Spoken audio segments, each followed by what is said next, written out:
Agama-agama lain adalah bebas. Agama-agama lain boleh menubuhkan sekolah untuk mengajar anak-anak mereka, tidak dihalang. Tetapi perlembagaan ini menetapkan bagi sekolah-sekolah agama, kerajaan naklah membantu dan boleh memberi peruntukan keuangan.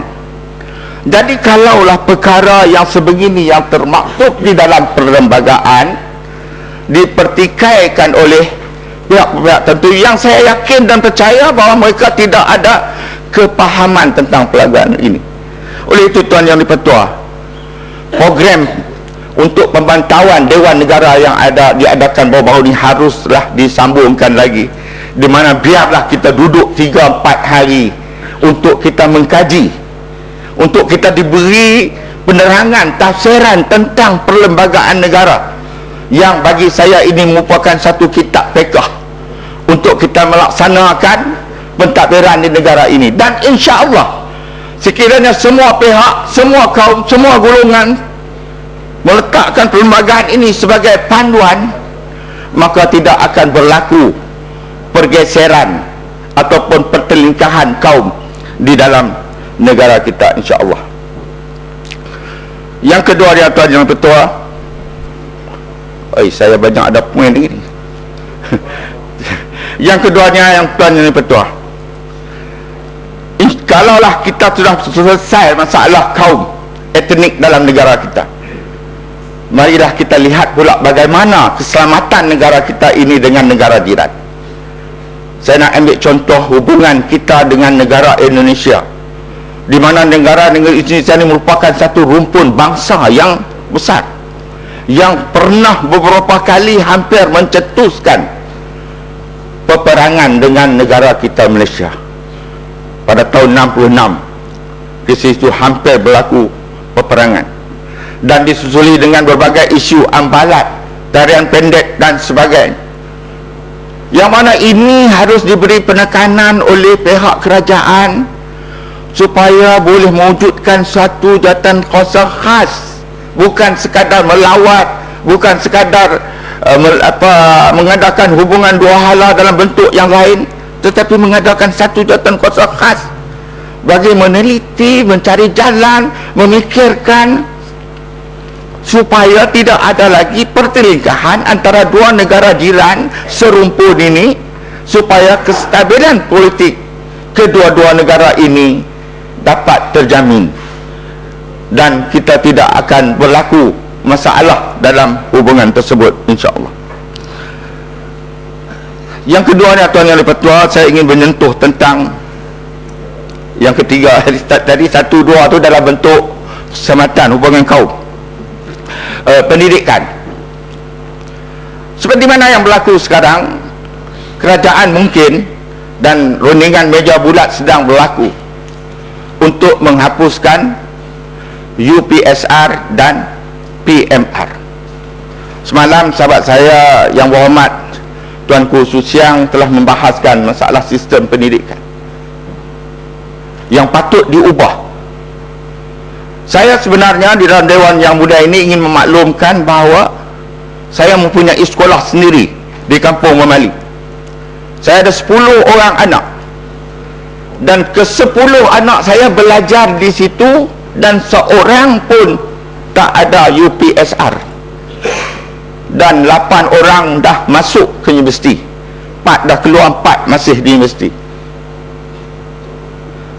Sebab itu dalam masalah pendidikan ini, daripada umur, bagi saya mulakan anak saya 4 tahun belajar pra-sekolah, 4 tahun dan 5 tahun, 6 tahun masuk kelas 1. Dan sistem yang ada di sana di Memali itu, kalaulah darjah 1 dia masih tak boleh baca, tak naik darjah 2, sehinggalah dia tamat tahun 6. Dengan tamat memang dia boleh membaca, dia boleh mengira, dia boleh menulis, sekurang-kurangnya dia boleh membawa arus hidup dia. Itu yang telah saya laksanakan 25 tahun yang lalu, dan alhamdulillah telah berjaya. Kita UPSR yang mempunyai 4 mata pelajaran, bahasa Melayu 2 kertas, bahasa Inggeris, matematik, sains. Daripada darjah 1 semua guru menekankan inilah pelajaran mesti dapat A. Macam bagaimana dengan pelajaran agama? Bagaimana dengan pelajaran sejarah? Bagaimana dengan pelajaran-pelajaran yang lain?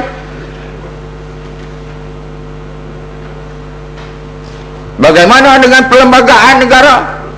Yang sepatutnya perlembagaan negara ini dimasukkan dalam kurikulum sekolah supaya generasi akan datang faham, sehingga dimaklumkan kepada kita. Saya diberi maklumat soalan selalu bocor sebab guru besar, guru-guru tidak mahu sekolahnya merosot keputusan UPSR. Akhirnya sistem pendidikan kita daripada sekolah rendah selama 6 tahun itu hanya memikirkan nak 5A tanpa diserapkan pendidikan yang asas yang pada waktu itu patut kanak-kanak ini terima. Berbanggalah dengan 5A. Tapi bagaimana dengan mata pelajaran yang lain? Saya sokong UPSR hapus, tapi PMR harus dikembalikan kepada SRP. Kerana apabila pelajar ini sampai di tingkatan 3, dia menghadapi satu peperiksaan yang akan menentukan jurusan mana. Yang cerdik pergi ke sains, yang bijak bahasa pergi kepada aliran bahasa, yang sastra pergi kepada sastra, yang lain yang pergi kepada mekanik, vocational dan sebagainya. Perancangan ini harus dibuat oleh Kementerian Pelajaran supaya generasi kita akan datang tidak duluan. Sila. Saya juga tertarik dengan ucapan Yang Hormat dari daripada Kedah. Yang mengatakan 4 tahun 5 tahun prasekolah, 6 tahun belajar, kalau tak naik kata lulus tak naik darjah 2. Dah itu Jadi bagaimanakah sampai umur 12 tahun nak masuk ke sekolah menengah untuk mengambil PMR ataupun SRP masa tu. Jadi saya tahu juga sukatan pelajaran, bagaimanakah sukatan pelajaran yang dibuat di situ, dan adakah sekolah itu masih jalan lagi ataupun adakah di sekolah dan nama sekolah rakyat? Terima kasih.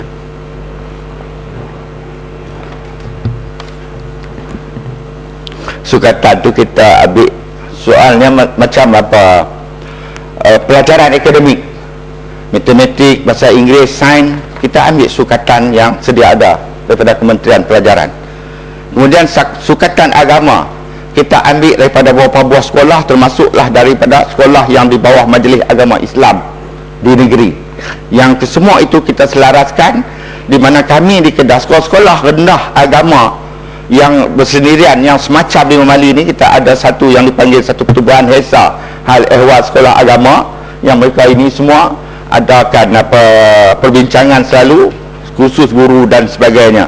Walaupun guru dia gaji murah, tapi alhamdulillah pelajar-pelajar dia amat berguna kepada masyarakat. Dan habis di Memali ini, dia akan masuk ke sekolah-sekolah agama rakyat yang lain di peringkat menengah dan seterusnya hinggalah dia ke universiti. Dan yang jadi pensyarah pun banyaklah daripada pelajar lepasan Memali. Itulah yang kita laksanakan, dan seingat saya belum pernah mendapat sumbangan daripada kerajaan persekutuan sehingga kini. Tak minta lagi lah, lepas ni insyaAllah. Okey, yang keduanya masalah perguruan. Saya diberitahu oleh banyak lepasan universiti, lepasan ijazah, yang mana apabila mereka ini menyertai KPLI ataupun DPLI, khusus perguruan lepasan ijazah dan diploma perguruan lepasan ijazah, yang sebelum itu mereka telah menganggur 3-4 tahun dan dapat khusus ini, penempatan mereka ke sekolah-sekolah masih belum dapat dibuat, walaupun ada di antaranya sudah setahun tamat diploma selepas mereka mendapat ijazah. Yang ni harus diberi perhatian oleh Kementerian Pendidikan. Dan satu lagi mengenai pendidikan, semalam disebut 5,000 anak orang asli, yang mereka ini merupakan kaum asal negara kita. Selama 2 tahun lebih saya berada di dalam Dewan Negara ini, saya merasakan perbincangan mengenai haiwan orang asli ini selalu dibangkitkan, tetapi tidak selesai sampai sekarang.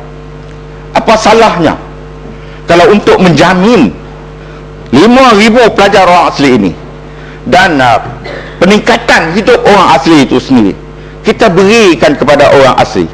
Sebagai contoh, di dalam Dewan Negara ini, bekas mantan ahli Dewan Negara Datuk Osman Bongsu yang saya kenal, yang juga merupakan kelulusan, saya dipahamkan sampai sekarang dia tidak diberi apa peranan di dalam Jabatan Hal Ehwal Orang Asli. Sepatutnya pihak kementerian yang berkenaan mengambil maklum, dan di dalam Dewan Yang Mulia ini, timbalan Menteri Pembangunan Luar Bandar pernah menyebut akan memberi satu tempat khusus untuk Datuk Osman Bongsu ini supaya dia berperanan untuk meningkatkan lagi pendapatan dan pelajaran orang-orang asli. Tuan Yang Dipertua,